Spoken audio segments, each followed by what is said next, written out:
Target ng Department of Environment and Natural Resources o DENR na bumuo ng Ocean Environment Bureau. Layunin nito na mas palakasin ang pamamahala sa karagatan ng bansa, alinsunod sa pambansang pulisiya at international law. Ang mga detalye iyahatid ni James Galange.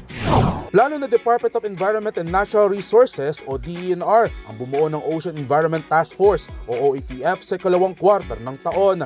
Ito ay ayon sa inisyong Special Order No. 2025-98 ni DENR Secretary Maria Antonia Loizaga.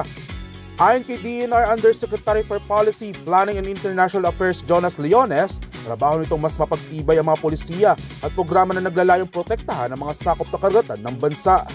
Dagdag pa rito ang pagbuo ng 8 bagong marine scientific research stations na sa tulong ng mga pribadong sektor, higher education institution at iba pang ahensya ng gobyerno ay mas maitaguyod ang inobasyon sa pananaliksik ng mga gamit sa paggawa ng mga bagong polisiya. Matatanda ang lumagda ng kasunduan noong 2022 ang DENR at ang Philippine Coast Guard o PCG upang magkaisa sa pagpapatupad ng iba't ibang aktibidad na layong palakasin ang proteksyon sa karagatan gaya ng coastal at underwater cleanups. Kaya naman sa pamamagitan nito ay target na mas paigtingin ng mga pulisiyang mas makatutulong sa pagprotekta sa mga teritoryong sakop ng bansa.